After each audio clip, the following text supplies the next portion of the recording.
Trade has a fascination for me, and going traversely across the 9-mile broad rough Gaboon estuary in an unfinished canoe with an inefficient counterpane sail has none.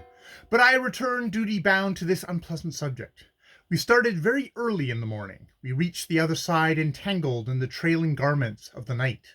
I was thankful during that broiling hot day of one thing, and that was that if Sister Anne was looking out across the river, as was Sister Anne's invariable way of spending spare moments, Sister Anne would never think I was in a canoe that made such an audacious bad tacks, missed stays, got into irons, and in general behaved in a way that ought to have lost her captain his certificate.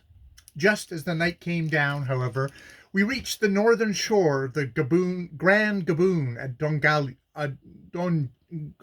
Dongila, just off the mouth of the Como, still some 11 miles east of Konig Island, and further still from Glass, but on the same side of the river, which seemed good work.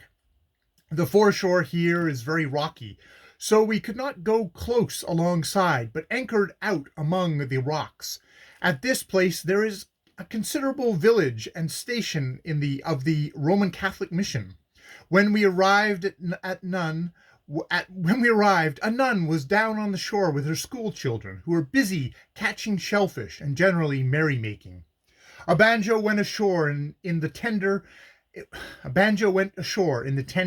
and the holy sister kindly asked me by him to come ashore and spend the night. But I was dead tired and felt quite unfit for polite society after the long, broiling hot day and getting soaked by water that had been washed on board.